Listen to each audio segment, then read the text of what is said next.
when there's nothing but a slow glowing dream. So when you think of some of the most iconic movies of all time, I would say that Flashdance is up there among the top 10, at least in my book. And so when they turned this into a musical, I thought, oh my gosh, there can't be anything better than this. And I have with me one of the stars of Flashdance. This is Nick Hurley, also known as Corey Mach.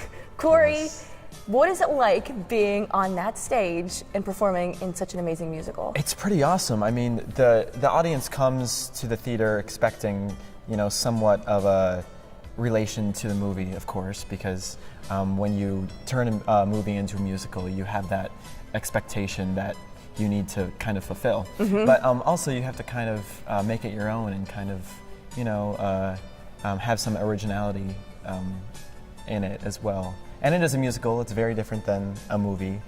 So there's similarities and differences that we kind of had to kind of work around. Was there a lot of pressure because the movie was so successful from you thinking, oh, I feel like I have to live up to this, or do you kind of just put that aside? Yeah, well, my character in the movie is very different than in the musical, which I had heard, so I decided not to see the movie. So you weren't even alive when it came out anyway. Correct.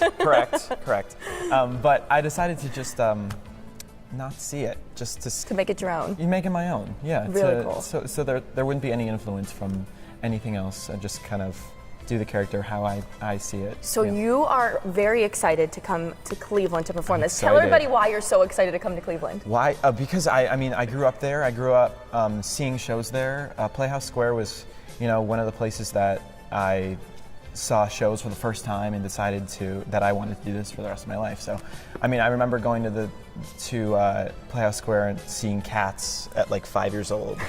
And knowing that, I think I want to do this, maybe not necessarily this show, but You're from Strongsville, right? Strongsville. Yeah. Where'd you graduate from high school? I went to Strongsville High School, and then I went to Baldwin Wallace College, which is in Berea. So were you determined, did you know that this is where you would end up someday, or, as a kid growing up? Definitely determined, yeah. And I started so early that I think I had really no choice but to just convince myself that I would end up here. You have to 150% believe in yourself. And I think I have from pretty early on. So is there going to be pressure on you from the rest of the cast when you come to Cleveland to kind of show them around? Because you're there for a couple of weeks. Yeah, I think so. I'm going to take them to my house, and we can hang out there for a little bit, because it's only 20 minutes away from the theater. I never really hung out downtown, but we're going to be downtown, so I'm not going to know.